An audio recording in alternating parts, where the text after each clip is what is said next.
दोस्तों ये है हमारे पास क्लैम मल्टीमीटर। इस क्लैम मल्टीमीटर से आप वायर को बिना कट करे ही बहुत ही आसानी से इस मल्टीमीटर से एम्पेयर चेक कर सकते हैं। आपको यहाँ सबसे ऊपर लिखा नजर आ रहा होगा 20 और उसके आगे ए लिखा है और इसके आगे ये एसी का सिंबल बना हुआ है। और आप यहाँ पे तीनों पे देख सकते हैं, तीनों पे ए लिखा है और तीनों पे सेम सिंबल बना हुआ है, यानी कि आप इन तीनों पॉइंट पे एसी का एम्पेयर चेक कर सकते हैं। अगर आपको 20 के अंदर एम्पेयर चेक करना है, आपको यहाँ पे इस तरीके से सेट करना होगा और यहाँ पे आप 20 के अंदर जितना भी एम्पियर होगा वो यहाँ पे चेक कर सकते हैं।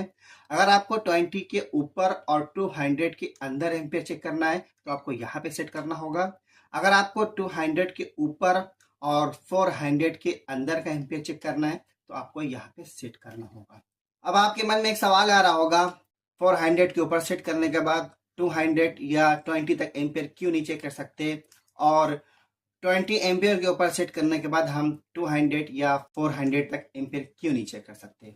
अब हम आपको बहुत ही आसान शब्दों में जवाब देना चाहते हैं।